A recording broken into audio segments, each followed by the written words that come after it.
వికసిత భారత్ సంకల్ప యాత్రలో భాగంగా ప్రచార రథం కండోడి, సర్ని, అప్పిరెడ్డిపల్లి, చెన్నారం, షార్జాఖాన్పేట్ వివిధ గ్రామాలలో ప్రచారం నిర్వహించారు.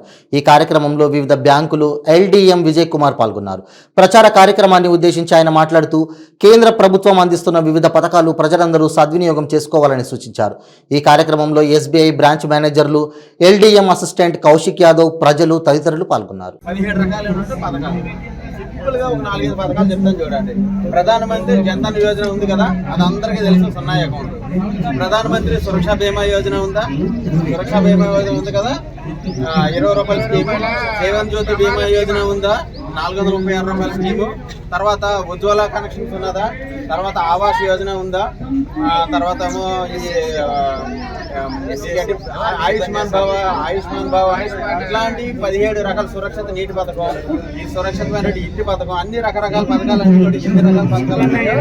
అన్ని రకాల పథకాలు కూడా మనకి ప్రింట్ చేసి ఈ తెలంగాణ రాష్ట్రంలో ఈ పథకాలు ఎంతమందికి, ఎన్ని లక్షల మందికి ఈ పథకాలు చేరడం ద్వారా ఎన్ని లక్షల మంది లబ్ధి పొందారు అన్న విషయాన్ని చక్కగా ఈ యొక్క బుక్లెట్ ద్వారా ఈ చక్కగా వివరించడం జరిగింది.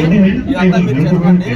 ప్రతి ఒక్కరు కూడా ఈ ఏ పథకానికి అయితే లబ్ధిదారులు అవుతారో వాళ్ళు ఆ పథకాన్ని అప్లై చేసుకొని దాని ద్వారా లాభం పొందాలన్నది ఈ పథకం తాలూకా ఉద్దేశం.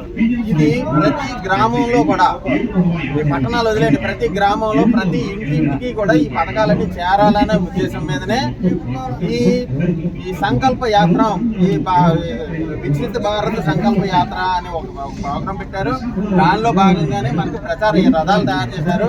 ఈ ప్రచార రథాలు ప్రతి గ్రామ పంచాయతీలో, ప్రతి జిల్లాలో, దేశం మొత్తం మీద ఉన్న ప్రతి రాష్ట్రంలో, అట్లాగే ప్రతి జిల్లాలో ఉన్నటువంటి ప్రతి గ్రామ పంచాయతీకి కూడా ఈ యొక్క రథం వెళ్తుంది. ఈ రథంలో ఉన్న మన 17 రకాల స్కీములు ఈ పత్రికలో ముద్రించడమే కాకుండా ఇది ఏ విధమైనటువంటి ప్రయోజనాలు కనిపిస్తుంది, ఎలా లబ్ధి పొందాలన్నది ఈ ప్రచార రథంలో వీడియో ద్వారా కూడా మీ అందరికీ తెలియజేయడం జరుగుతుంది.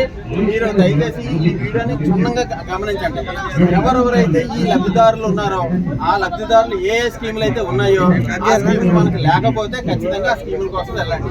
బ్యాంకులకి అయితే బ్యాంకులకి, వైద్య మెడికల్ డిపార్ట్మెంట్ అయితే మెడికల్ డిపార్ట్మెంట్, గ్యాస్ ఆఫీస్ అయితే గ్యాస్ ఆఫీసు, రక్షిత మంచినీడు అయితే జాడలం లేకుండా చేస్తాం.